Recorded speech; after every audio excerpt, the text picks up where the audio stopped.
So step 1, you treat her like a high-ticket client, like treating her as your boss. If you're not already doing that, try this. Treat her as your boss and reduce the mental load. I call this the 1, 2, 3 data rule. For example, when your wife is in the middle of her work, do not ask her open-ended questions like, "Ma, unsay sudan unya?"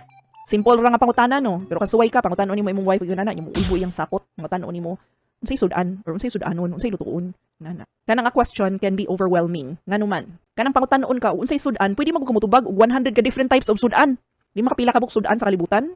Pwede ka mutubag og bisag unsa-unsa nga sudan, daghan kayo choices. So the mental load of answering that question is overwhelming. Plus, wala pud siya kay baw unsa pay sulod sa inyong ref. Wala siya kay baw. So unsa niya pag-decide kung unsay sudan? Unsa man patindugon pa nimo siya sa iyang workstation? Butang nato nag-type siya, nagtrabaho siya, unya pangutanon nimo unsay sudan. Mutindog pa siya sa workstation, mutan-aw siya sa ref, unya tan-aw niya kung unsay pwede lutuon in the middle of her work time. Imo siyang ipangutanag ingon ana nga question. Naputol ang iyang train of thought.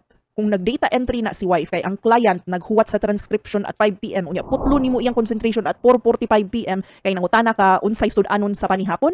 Ayaw po, bugat na og mental load si wife. Ayaw pun ang iyang gipasan. So, mao ni akong suggestion. Try daw asking questions like this para maka-help to ease her mental load. Like I said, I call this the 1, 2, 3 data rule.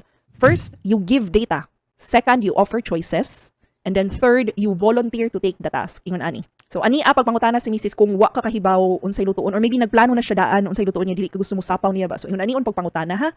Instead of asking nga unsay sudan nga pwede 100 ka yung itubag, ingon ani pag pangutana. Ana kay langga na ay fish o chicken sa sulod sa ref. Ako lay luto. Unsay mas feel nimo sudanon unya? Fish or chicken?